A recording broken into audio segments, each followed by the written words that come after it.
महानगरपालिका सार्वत्रिक निवडणुकीच्या पार्श्वभूमीवर निवडणूक कामकाजासाठी नियुक्त करण्यात आलेल्या कर्मचाऱ्यांना कारण दाखवा नोटीस बजावूनही कर्तव्यावर हजर न झालेल्या कर्मचाऱ्यांविरोधात फौजदारी गुन्हा दाखल करण्याची कार्यवाही सुरू करण्यात आली असल्याचं आयुक्त तथा निवडणूक अधिकारी सौरभ राव यांनी नमूद केले।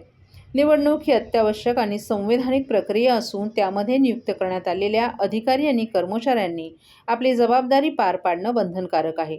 मात्र काही कर्मचाऱ्यांनी वारंवार सूचना देऊनही तसंच कारण दाखवा नोटीस बजावूनही कर्तव्यावर हजर न राहता शासकीय आदेशाचं उल्लंघन केल्याचं निदर्शनास आले। या प्रकरणी संबंधित कर्मचाऱ्यांवर लोकप्रतिनिधित्व अधिनियम तसंच संबंधित कायद्याअंतर्गत फौजदारी स्वरूपाची कारवाई करण्यात येत असून यापुढेही निवडणूक कर्तव्यात कसूर करणाऱ्यांविरोधात कठोर पावलं उचलली जातील असा इशाराही आयुक्तांनी दिलाय। ठाणे महापालिकेच्या आगामी निवडणुका 15 जानेवारी रोजी होत असून निवडणूक प्रक्रिया पारदर्शक, सुरळीत आणि निर्भय वातावरणात पार पडण्यासाठी प्रशासन कटिबद्ध आहे। त्यामुळे नियुक्त कर्मचाऱ्यांनी कोणतीही सबब न देता निवडणूक कर्तव्यावर वेळेत हजर राहावं, अन्यथा कठोर कायदेशीर कारवाईला सामोरे जावे लागेल, असंही आयुक्त तथा निवडणूक अधिकारी सौरभ राव यांनी स्पष्ट केले।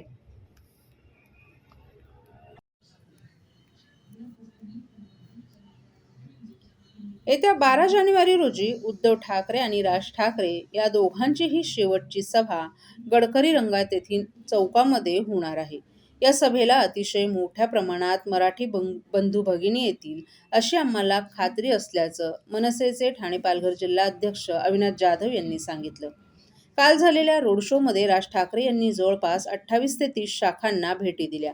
सध्या उद्धव ठाकरे आणि राजसाहेब यांनी कार्यकर्त्यांच्या भेटीगाठींवर जोर दिला असून याचाच एक भाग म्हणून काल झालेल्या रोड शोमध्ये अतिशय मोठ्या प्रमाणात कार्यकर्त्यांचा आणि स्थानिक नागरिकांचा मराठी लोकांचा सहभाग लागल्यानं मोठी गर्दी झाल्याचंही जाधव यांनी सांगितलं। सर 11 ते 12 तारखेला जे आहे ते ठाकरे बंधूंची ठाण्यामध्ये एकत्र सभा पार पडणार आहे। त्या सगळ्याला कोणतं ठिकाण नेमकं निवडण्यात आलेलं आहे त्याच्याबद्दल मला असं वाटतं की येत्या 12 तारखेला जी शेवटची सभा असेल ती ठाण्यामध्ये असेल 12 तारखेला ठाण्यातील गडकरी रंगायतन चौक येथे सन्माननीय राजसाहेब, सन्माननीय उद्धव साहेब यांची एकत्रित जाहीर सभा होईल आणि या जाहीर सभेला ठाणे शहरातील प्रत्येक मराठीवर प्रेम करणारा, ठाकरे बंधूंवर प्रेम करणारे हजारो लोक या सभेला उपस्थित असतील। काल देखील राज ठाकरे ठाण्यामध्ये उपस्थित होते। त्यांनी मनसे असतील किंवा शिवसेना उद्धव ठाकरे पक्षाच्या अनेक शाखांना भेट दिली, अनेक कार्यकर्त्यांना भेटले।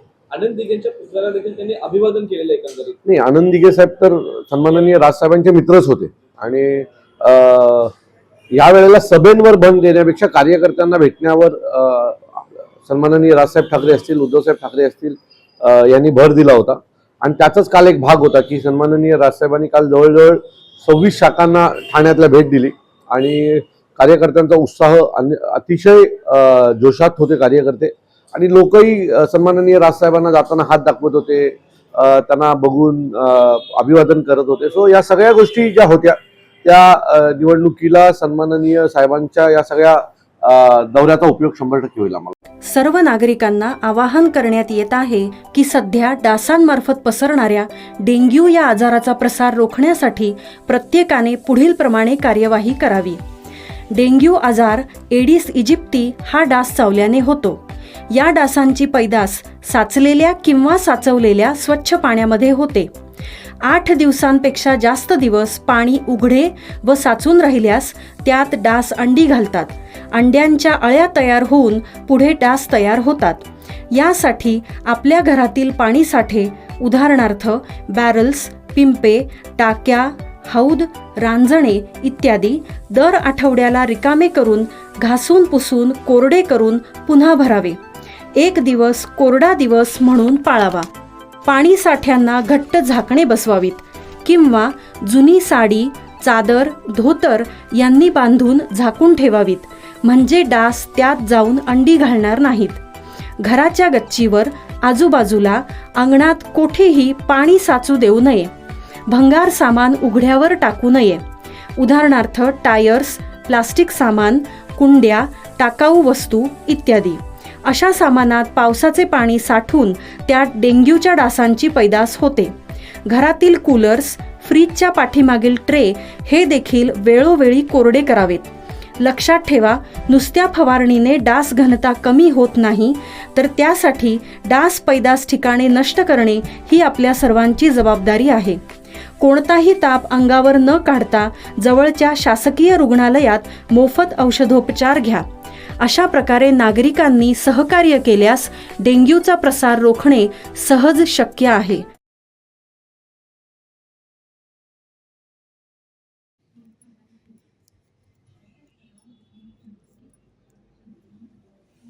घोडबंदर रोडवरील गायमुख घाट उतरणीवर शुक्रवारी सकाळी झालेल्या भीषण अपघातामुळे घोडबंदर रोडवरील वाहतूक पूर्णपणे ठप्प झाली होती.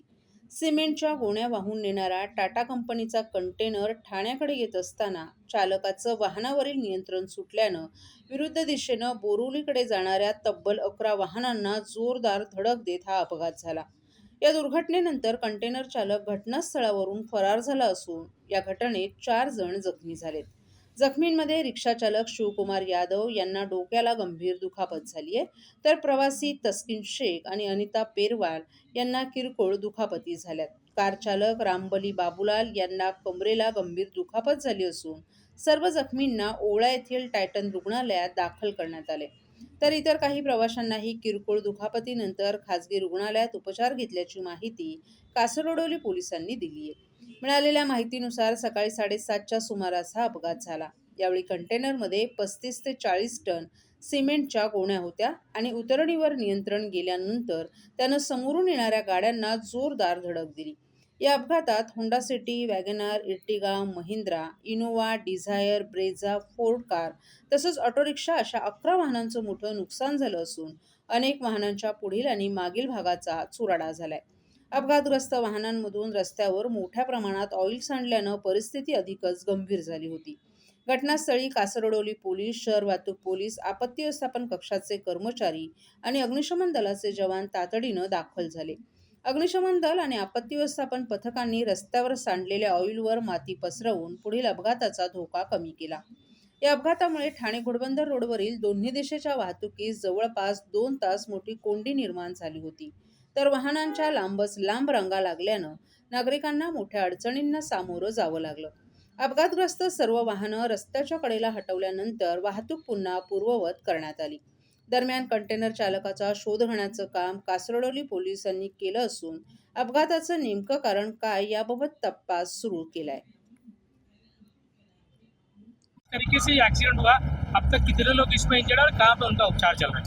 आज सुबह 7:30 से 8 बजे के करीब एक घोड़बंदर के ऊपर से मीरा रोड साइड से एक मल्टी एक्सल ट्रक आ रहा था।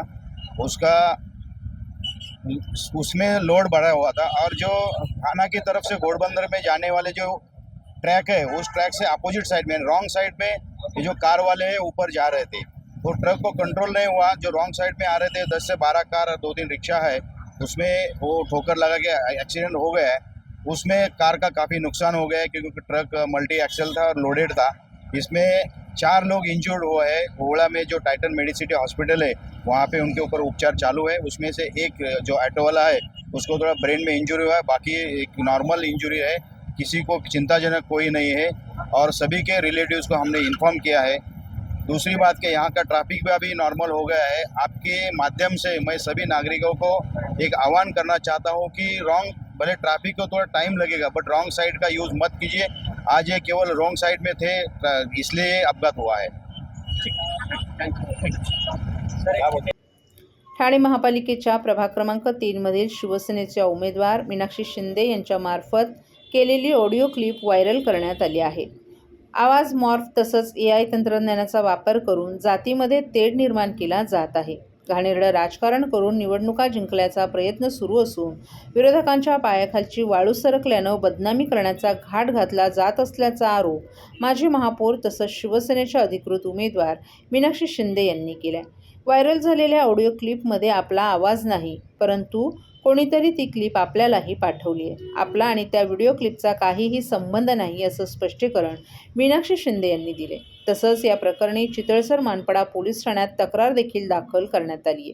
ठाण्यात निवडणुकीच्या प्रचाराची रणधुमाळी सुरू असून ठाणे महापालिकेच्या प्रभाग क्रमांक 3 मध्ये शिवसेना, भाजप, महायुतीच्या उमेदवारांचा जोरदार प्रचार सुरू आहे.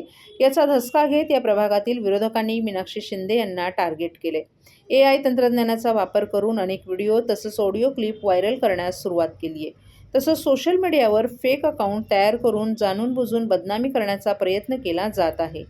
जात तसंच धर्माचा आधार घेऊन राजकीय वातावरण प्रदूषित केलं जात असल्याचा आरोपही मीनाक्षी शिंदे यांनी केलाय. या प्रकरणी स्थानिक पोलिसांना याआधीच तक्रार देखील करण्यात आली असल्याचं शिंदे यांनी सांगितलं. घराणेशाहीला फाटा देऊन शाखाप्रमुख विक्रांत वायचळ या सामान्य कार्यकर्त्यांना उमेदवारी दिली असल्यानं काहींच्या मनात चीड पसरली आणि त्यामुळेच अशा प्रकारचं राजकारण सुरू झाले. विचारांची लढाई न करता चारित्र्यावर शिंतोडे उडवण्याचा प्रयत्न केला जात असल्याचा आरोपही मीनाक्षी शिंदे यांनी केलाय. अशा प्रवृत्तीला मानपाड्याची जनताच उत्तर देईल असा विश्वासही मीनाक्षी शिंदे यांनी व्यक्त केलाय. की प्रतिष्ठेची लढाई इथे झालेली आहे, कारण खासदार आमदारकीपेक्षा नगरसेवक होणं हे खूप मोठं चॅलेंज लोकांसमोर दिसतंय आणि त्याच्यासाठी खासदार उतरतायत. भिवंडीचे काही गुंड इथे येत आहेत, काल्हेरचे काही गुंड येत आहेत, आमच्या मागे रेकी करतायत, 25-25 लोक आमच्या मागे फिरतायत. तर बळाचा आणि पैशाचा वापर करून, कारण प्रत्येक गल्लीबोळात पैसे वाटण्याचा कार्यक्रम त्यांचा चालू आहे. आणि तुम्ही जर बघाल तर मला असं वाटतं की ह्या प्रभागामध्ये 10च्या नंतर नाकाबंदी करण्याचा सीपींनी आदेश दिलेला आहे. तर ही किती मोठी लढाई ह्या प्रभाग क्रमांक 3 मध्ये चालू आहे हे तुम्हाला दिसेल. पण राजकीय लोक जेव्हा गुंडांचा वापर करून अशा प्रकारचे इलेक्शन लढण्याचा प्रयत्न करतात तर हे कुठेतरी त्यांचं फेल्युअर मला दिसतंय.